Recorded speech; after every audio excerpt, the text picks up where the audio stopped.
ਸਾਡੇ ਮੁੱਖ ਮੰਤਰੀ ਭਗਵੰਤ ਮਾਨ ਜੀ ਨੇ ਮੈਨੂੰ ਇਹ ਜ਼ਿੰਮੇਵਾਰੀ ਦਿੱਤੀ ਤੇ ਅਸੀਂ ਦਿਨ ਰਾਤ ਮਿਹਨਤ ਕਰਕੇ ਇਲੀਗਲ ਮਾਈਨਿੰਗ ਪੰਜਾਬ ਚੋਂ ਖਤਮ ਕਰ ਦਿੱਤੀ ਹੈ।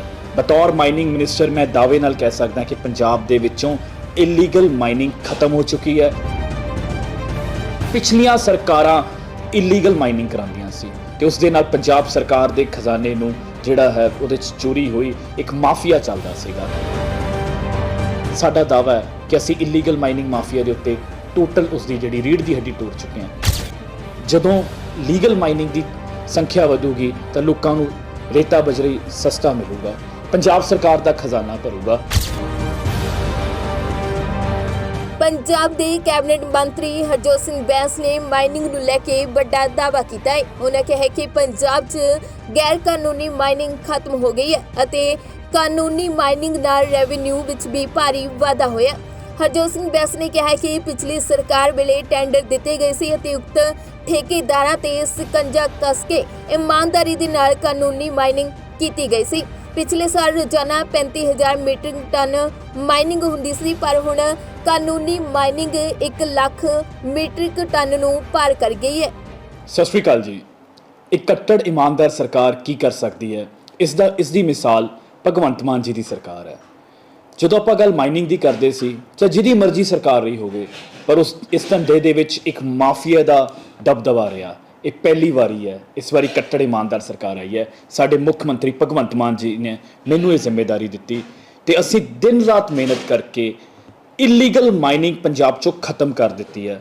ਬਤੌਰ ਮਾਈਨਿੰਗ ਮਿਨਿਸਟਰ ਮੈਂ ਦਾਅਵੇ ਨਾਲ ਕਹਿ ਸਕਦਾ ਕਿ ਪੰਜਾਬ ਦੇ ਵਿੱਚੋਂ ਇਲੀਗਲ ਮਾਈਨਿੰਗ ਖਤਮ ਹੋ ਚੁੱਕੀ ਹੈ। ਜਿੱਥੇ ਵੀ ਕਦੀ ਵੀ ਕੋਈ ਇਲੀਗਲ ਮਾਈਨਿੰਗ ਦੀ ਕੰਪਲੇਂਟ ਆਉਂਦੀ ਹੈ, ਫੌਰਨ ਐਕਸ਼ਨ ਹੁੰਦਾ, FIR ਹੁੰਦੀ ਹੈ ਤੇ ਉਹ ਮਾਮਲਾ ਦਰਜ ਕੀਤਾ ਤੇ ਕਿਸੇ ਦੇ ਨਾਲ ਕੋਈ ਭੇਦਭਾਵ ਨਹੀਂ। ਇਸ ਦੇ ਨਾਲ ਹੀ ਜਿਹੜਾ ਲੀਗਲ ਮਾਈਨਿੰਗ ਹੈ ਉਸ ਦੇ ਵਿੱਚ ਭਾਰੀ ਇਜ਼ਾਫਾ ਹੋਇਆ। ਆ ਜਿਹੜੇ ਟੈਂਡਰ ਦਿੱਤੇ ਗਏ ਸੀ ਇਹ ਪਿਛਲੀ ਸਰਕਾਰ ਵੱਲੋਂ ਦਿੱਤੇ ਗਏ ਸੀ ਤੇ ਮਾਰਚ 2023 ਤੱਕ ਹੈ। ਉਹਨਾਂ ਹੀ ਠੇਕੇਦਾਰਾਂ, ਉਹਨਾਂ ਕੰਟਰੈਕਟਰਾਂ ਤੋਂ ਸ਼ਿਕੰਜਾ ਕੱਸ ਕੇ ਇਮਾਨਦਾਰੀ ਦੇ ਨਾਲ ਲੀਗਲ ਮਾਈਨਿੰਗ ਕਰਾਈ ਗਈ ਤੇ ਮੈਂ ਤੁਹਾਨੂੰ ਦੱਸਦੇ ਹੋਏ ਖੁਸ਼ੀ ਹੁੰਦੀ ਹੈ ਕਿ ਪਿਛਲੇ ਸਾਲ ਸਿਰਫ 35,000 ਤੋਂ 40,000 matric ton daily average extraction ਹੁੰਦੀ ਸੀ, ਖੱਡਾਂ ਚੋਂ ਰੇਤਾ ਬਜਰੀ ਨਿਕਲਦਾ ਸੀ, ਜਦਕਿ ਅਸੀਂ 1 ਲੱਖ ਤੋਂ ਪਾਰ ਲੈ ਕੇ ਜਾ ਚੁੱਕੇ ਹਾਂ। ਕੱਲ ਪੰਜਾਬ ਦੇ ਵਿੱਚ 1,03,000 ਮੈਟ੍ਰਿਕ ਟਨ ਐਕਸਟ੍ਰੈਕਸ਼ਨ ਹੋਈ ਹੈ ਤੇ ਹੋਰ ਚੌਂਕਾਉਣ ਵਾਲੀ ਆંકੜਾ ਹੈ, ਪਿਛਲੇ ਸਾਲ ਮਈ ਮਹੀਨੇ 'ਚ ਸਿਰਫ 8 lakh matric ton legal mining ਹੋਈ ਤੇ ਇਸ ਸਾਲ ਮਈ ਮਹੀਨੇ 'ਚ ਅਸੀਂ ਆਲਰੇਡੀ 18.5 ਲੱਖ ਮੈਟ੍ਰਿਕ ਟਨ ਪਾਰ ਕਰ ਚੁੱਕੇ ਹਾਂ, ਜੋ ਕਿ 2 ਗੁਣਾ ਤੋਂ ਵੀ ਜ਼ਿਆਦਾ ਹੈ। ਇਸ ਦਾ ਮਤਲਬ ਸਾਫ਼ ਹੈ ਕਿ ਪਿਛਲੀਆਂ ਸਰਕਾਰਾਂ ਇਲੀਗਲ ਮਾਈਨਿੰਗ ਕਰਾਉਂਦੀਆਂ ਸੀ ਤੇ ਉਸ ਦੇ ਨਾਲ ਪੰਜਾਬ ਸਰਕਾਰ ਦੇ ਖਜ਼ਾਨੇ ਨੂੰ ਜਿਹੜਾ ਹੈ ਉਹਦੇ 'ਚ ਚੋਰੀ ਹੋਈ ਇੱਕ ਮਾਫੀਆ ਚੱਲਦਾ ਸੀਗਾ। ਇਹ ਕੱਟੜ ਇਮਾਨਦਾਰ ਸਰਕਾਰ ਹੈ। ਸਾਡੇ ਮਾਨਨੀय ਮੁੱਖ ਮੰਤਰੀ ਭਗਵੰਤ ਮਾਨ ਜੀ ਦਾ ਆਦੇਸ਼ ਹੈ। ਉਸ ਦੇ ਤਹਿਤ ਸਾਰੇ ਮਾਈਨਿੰਗ ਡਿਪਾਰਟਮੈਂਟ ਦੇ ਅਧਿਕਾਰੀਆਂ ਨੇ ਦਿਨ ਰਾਤ ਮਿਹਨਤ ਕਰਕੇ ਇਹ ਕਾਰਨਾਮਾ ਕਰਕੇ ਦਿਖਾਇਆ ਤੇ ਹੋਰ ਪਿਛਲੇ ਸਾਲ 7 ਦੇ ਵਿੱਚੋਂ 6 ਬਲਾਕ ਚੱਲਦੇ ਸੀ, ਇਸ ਸਾਲ 7 ਦੇ ਵਿੱਚੋਂ ਸਿਰਫ 4 ਬਲਾਕ ਚੱਲ ਰਿਹਾ, ਤਾਂ ਵੀ ਲੀਗਲ ਮਾਈਨਿੰਗ 2.5 ਗੁਣਾ ਤੋਂ ਵੱਧ ਗਈ ਹੈ। ਰੋਪੜ ਜੋ ਇਲੀਗਲ ਮਾਈਨਿੰਗ ਦਾ ਗੜ ਰਿਹਾ, ਪਿਛਲੇ ਸਾਲ ਮਈ ਮਹੀਨੇ ਦੇ ਵਿੱਚ ਕਾਗਜ਼ਾਂ ਦੇ ਵਿੱਚ ਸਿਰਫ 20,000 ਮੈਟ੍ਰਿਕ ਟਨ ਉੱਥੋਂ ਮਾਈਨਿੰਗ ਦਿਖਾਈ ਗਈ, ਜਦਕਿ ਰੋਜ਼ਾਨਾ ਪਿਛਲੇ ਸਾਲ ਹਮੇਸ਼ਾ ਕਿਉਂਕਿ ਅਸੀਂ ਉੱਥੇ ਇਲੈਕਸ਼ਨ ਲੜਿਆ, ਦੇਖਿਆ ਕਿਵੇਂ ਰੋਜ਼ਾਨਾ ਸੈਂਕੜੇ ਹਜ਼ਾਰਾਂ ਦੀ ਤਾਦਾਦ 'ਚ ਟਿੱਪਰ ਨਿਕਲਦੇ ਸੀ। ਇਸ ਸਾਲ ਰੋਪੜ ਬਲਾਕ ਦੇ ਵਿੱਚੋਂ 1,60,000 ਮੈਟ੍ਰਿਕ ਟਨ, 8 ਗੁਣਾ ਲੀਗਲ ਮਾਈਨਿੰਗ ਵੱਡੀ, 8 ਗੁਣਾ। ਸਾਡਾ ਦਾਅਵਾ ਹੈ ਕਿ ਅਸੀਂ ਇਲੀਗਲ ਮਾਈਨਿੰਗ ਮਾਫੀਆ ਦੇ ਉੱਤੇ ਟੋਟਲ ਉਸ ਦੀ ਜਿਹੜੀ ਰੀੜ ਦੀ ਹੱਡੀ ਤੋੜ ਚੁੱਕੇ ਹਾਂ। ਪੰਜਾਬ ਦੇ ਵਿੱਚ ਜਿਹੜਾ ਵੀ ਟਿੱਪਰ, ਜਿਹੜਾ ਵੀ ਟਰੱਕ ਰੇਤਾ ਲੈ ਕੇ ਚੱਲ ਰਿਹਾ, ਉਹਦੇ ਕੋਲ ਲੀਗਲ ਸਲਿੱਪ ਹੈ। ਪੰਜਾਬ ਦੇ ਵਿੱਚ ਜਿੰਨੇ ਵੀ ਮਾਈਨਿੰਗ ਡਿਪਾਰਟਮੈਂਟ ਦੇ ਭ੍ਰਿਸ਼ਟ ਅਧਿਕਾਰੀ ਸੀ ਉਹਨਾਂ ਨੂੰ ਸਸਪੈਂਡ ਕਰ ਦਿੱਤਾ ਗਿਆ। ਸੈਂਸਿਟਿਵ ਜ਼ੋਨ ਪਹਾੜਾਂ ਦੇ ਉੱਤੇ ਜਿਹੜੇ ਕ੍ਰਸ਼ਰ ਲੱਗੇ ਹੋਏ ਸੀ ਉਹਨਾਂ ਨੂੰ ਸੀਲ ਕਰ ਦਿੱਤਾ ਗਿਆ।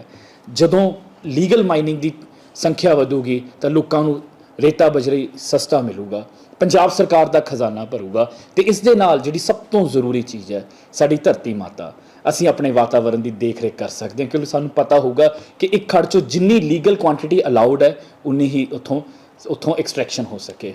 ਆਉਣ ਵਾਲੇ ਦਿਨਾਂ ਦੇ ਵਿੱਚ ਅਸੀਂ ਹੋਰ ਵੀ ਮਾਈਨਿੰਗ ਨੂੰ ਹੋਰ ਵੀ ਬਹੁਤ ਕੁਝ ਕਰਨ ਜਾ ਰਹੇ ਹਾਂ ਤੇ ਪੂਰਨ ਤੁਹਾਨੂੰ ਵਿਸ਼ਵਾਸ ਦਿਵਾਉਂਦੇ ਹਾਂ ਕਿ ਜਿਵੇਂ ਇਸ ਧੰਦੇ ਦੇ ਉੱਤੇ ਇੱਕ ਮਾਫੀਆ ਦਾ ਰੂਲ ਰਿਹਾ ਸੀ, ਹੁਣ ਇੱਕ ਕੱਟੜ ਇਮਾਨਦਾਰ ਸਰਕਾਰ ਆ ਚੁੱਕੀ ਹੈ ਤੇ ਇਸ ਤੋਂ ਸਾਰਾ ਖਜ਼ਾਨਾ, ਇਹ 'ਚੋਂ ਇੱਕ ਪੈਸਾ ਪੰਜਾਬ ਸਰਕਾਰ ਦੇ ਖਜ਼ਾਨੇ 'ਚ ਜਾਊਗਾ ਤੇ ਉਹ ਪੈਸਾ ਦੁਬਾਰਾ ਆਪ ਸਭ ਦੇ ਭਲੇ ਲਈ ਵਰਤਿਆ ਜਾਊਗਾ। ਧੰਨਵਾਦ। ਦੱਸਦੀ ਕਿ ਹਰਜੋਤ ਸਿੰਘ ਬੈਂਸ ਨੇ ਗੈਰ ਕਾਨੂੰਨੀ ਮਾਈਨਿੰਗ ਨੂੰ ਖਤਮ ਕਰਨ ਦਾ ਦਾਅਵਾ ਕੀਤਾ। ਇਸ ਦੇ ਨਾਲ ਹੀ ਉਹਨਾਂ ਕਿਹਾ ਕਿ ਪਿਛਲੇ ਸਾਲ ਮਈ ਮਹੀਨੇ 8 ਲੱਖ ਮੀਟ੍ਰਿਕ ਟਨ ਮਾਈਨਿੰਗ ਕੀਤੀ ਗਈ ਸੀ, ਪਰ ਇਸ ਸਾਲ 18.5 ਲੱਖ ਮੀਟ੍ਰਿਕ ਟਨ ਮਾਈਨਿੰਗ ਕੀਤੀ ਗਈ ਹੈ।